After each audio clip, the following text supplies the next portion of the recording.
What's going on, guys? My name is Rising, and welcome back to another gun guide for Call of Duty Mobile. This is the series where we focus on in-depth breakdowns, tips, builds, and class setups for every single weapon in Call of Duty Mobile's multiplayer. And today we have yet another buffed weapon of this season, which is the Groza.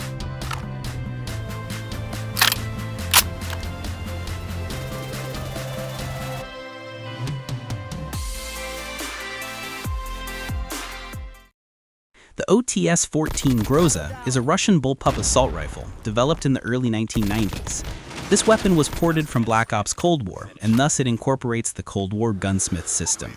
The Groza is a 4 to 6 shot kill weapon, dealing 26 damage up close, dropping up to 18 at longer ranges. It got a damage multiplier buff this season, now having a 1.5 times multiplier to the head, 1.3 times to the upper torso, and 1.1 times to the upper arms. This means up close, you'll require at least 2 headshots to reduce to a 3-shot kill.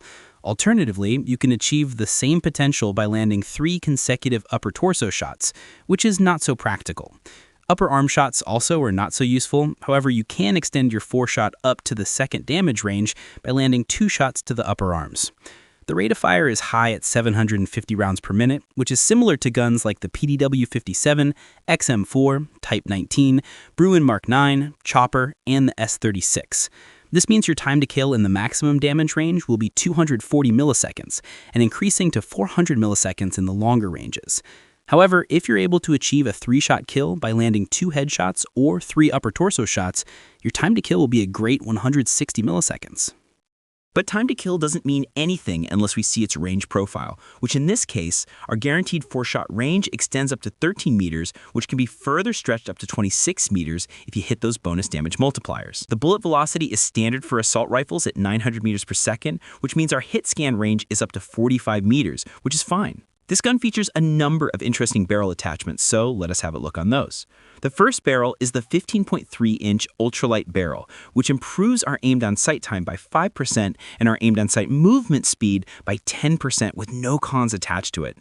Although it sounds promising, it has no effect on its range profile, which is already not so good on this weapon, so your best interest should lie in improving its range rather than handling. The next one is the 15.7-inch Contour M2 barrel, which further improves its ADS and strafe speed, but now it has a 10% range decrement. Same logic applies to this barrel as the previous one, and so you must stay far away from this barrel. The next barrel that we've access to is the 16.2-inch GRU composite barrel, which improves both our range and as well as bullet velocity by a solid 25% with no cons attached to it. Now our hit scan range is around 52 meters and our potential 4-shot range extending up to 32.5 meters, which is a great boost. This barrel is a great option, but has a one limiting factor which will be coming shortly. Next we have the 16.3-inch Cavalry Lancer barrel, which improves the damage to vehicles and score streaks by 75%. There's no practical use of this barrel, so better stay away from this. The next one is the 16.5-inch CMV mil-spec barrel, which is the first barrel which has an actual significant effect on the gun. This barrel improves our base damage by 6%, which means now it is a guaranteed 4-shot kill in the second damage range, removing the 5-shot phase entirely. It also has a slight effect on the shots to kill based on the damage multipliers. Now you can achieve a 3-shot kill in the second damage range by landing at least 2 headshots, which was not possible before. And since it improves the damage, you no longer need to rely on hitting upper torso shots to extend your 4-shot kill in the second damage range. Same goes for the upper arm shots. Apart from its lethality, it reduces our aim-down sight time by 5%, thus our new ADS time becoming 218 milliseconds, which is very fast for an assault rifle. It also improves our ADS movement speed by 10%, which makes this barrel an immediate upgrade over the ultralight barrel. However, you get less reserve ammo by using this barrel, reducing your ammo count by 60. It reduces our ranges slightly by 5%, but with the upsides it provides, the slight decrement is negligible. Overall, this barrel is quite significant in terms of improving its performance in the close to mid-ranges. The final barrel that we have is the 16.7-inch VDV reinforced barrel, and this is the second most significant barrel out of all. This barrel gives a significant 40% boost to all of our damage ranges and bullet velocity. Thus, our new hit scan range becomes 63 meters, which covers vast majority of gunfights in the standard 5v5 multiplayer maps. Thus, you don't need to worry about hit registration delay in any practical gunfight. But if you still feel some delay, then it's probably something else that you need to work on. But apart from the range boost, with the recent update, now it buffs our lower arms multiplier, which matches the upper arms at 1.1. This is very significant as it improves your consistency in landing those 4-shot kills in the second damage range. Now you need to land at least 2 shots anywhere in the arms to stretch your 4-shot kill.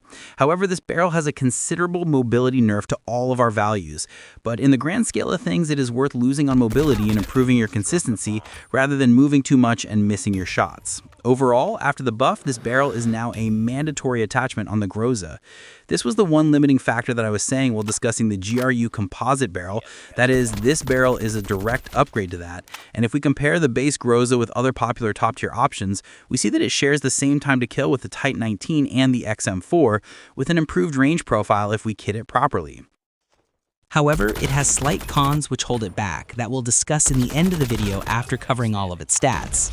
As for its accuracy, the ADS bullet spread is slightly behind the assault rifle average. However, you cannot boost it further because of its limiting attachment options. However, it compensates by having a great hipfire bullet spread, which is on the lines of submachine guns. Its hip flinch and bullet impact values are more or less standard for assault rifles. However, if we come to its recoil, this is where things go downhill.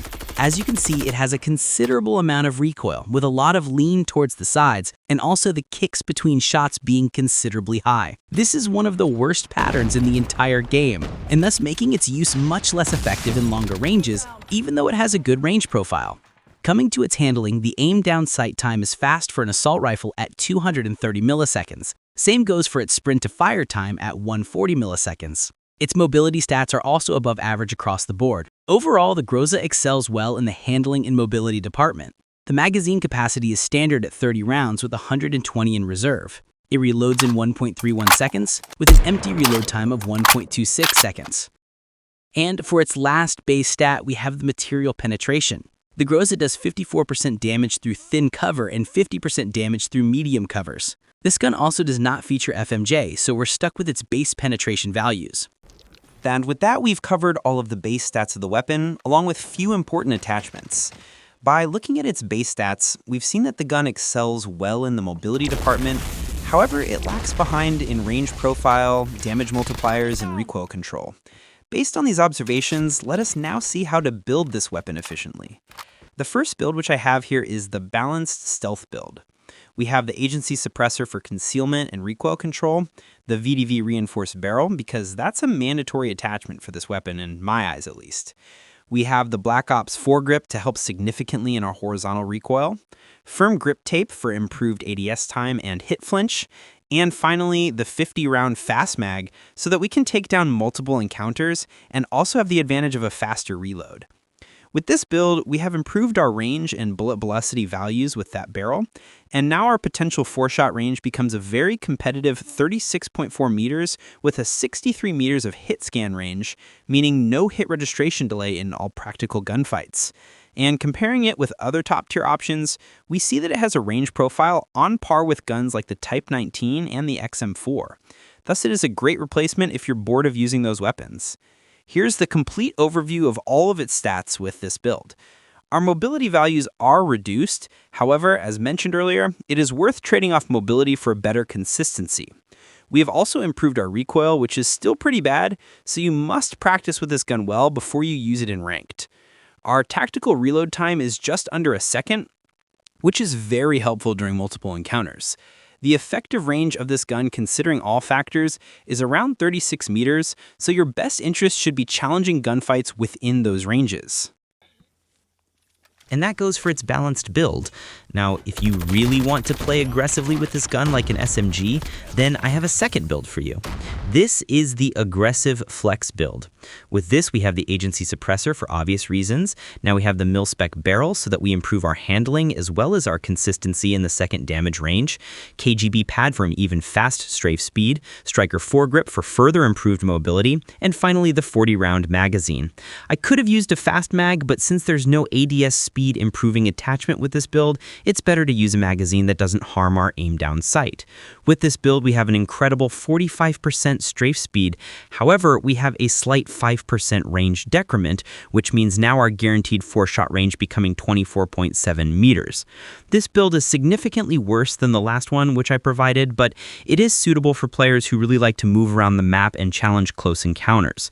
This is a very niche sort of setup, mainly designed for mobility, and as you can see, our strafe speed is 4.74 meters per second, which is the fastest that we can go in the assault rifle category. It is even better than what we see for the SMGs. We have also improved our handling values, which is much needed for this kind of setup, and you must keep the effective range of around 25 meters if you ever want to use this build. As for an example class setup, for respawns we have the FHJ-18 for taking down streaks, we have the perk Greed Red as our wildcard allowing us to carry 2 red perks, which we have Dauntless and Flak Jacket in this case, and for the other 2 perks we have Quick Fix and Hardline.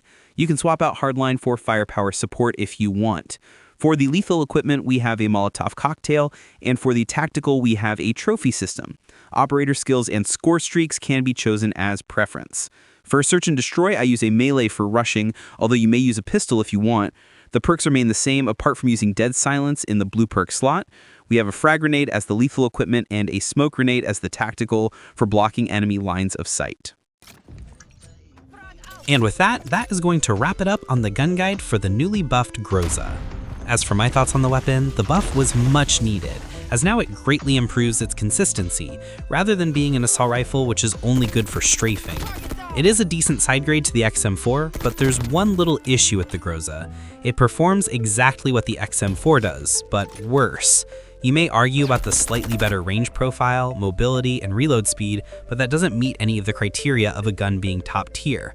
And if you really want an XM4 replacement, then better use the Type 19 with slightly worse mobility but much better accuracy, or the Bruin with a much better range. The main problem with the Groza is that the XM4 exists, and why would you even use a worse version of some other weapon which does its job way better? If the XM4 and Type 19 didn't exist, then this weapon would have probably gotten a lot more attention, but accounting all factors, the Groza is definitely a very good weapon now. It is an upper tier option now, and I'd highly recommend you to give it a try if you haven't already. And of course, those were just my thoughts on the newly buffed Groza. Now I'd love to hear from you guys. What do you think of this weapon? Are you fine with its recoil pattern? And where would you rate the Groza in the current meta? Just let your thoughts in the comment section down below. This might be my last gun guide before the update drops. There's still a few guns left to cover for this season, so I'll try my best to cover all of them before the next season drops. So if you have anything in mind, let me know which one you want me to cover next. Also, let me know if you like the updated graphics in the build section. Let me know whether you want to continue with this format or adjust something which will make it more attractive. Join my Discord server to gain access to all of my recommended builds for all of the weapons, along with other in-depth analysis which I've done. Make sure to subscribe and leave a like on this video, and I'll catch you guys on the next one.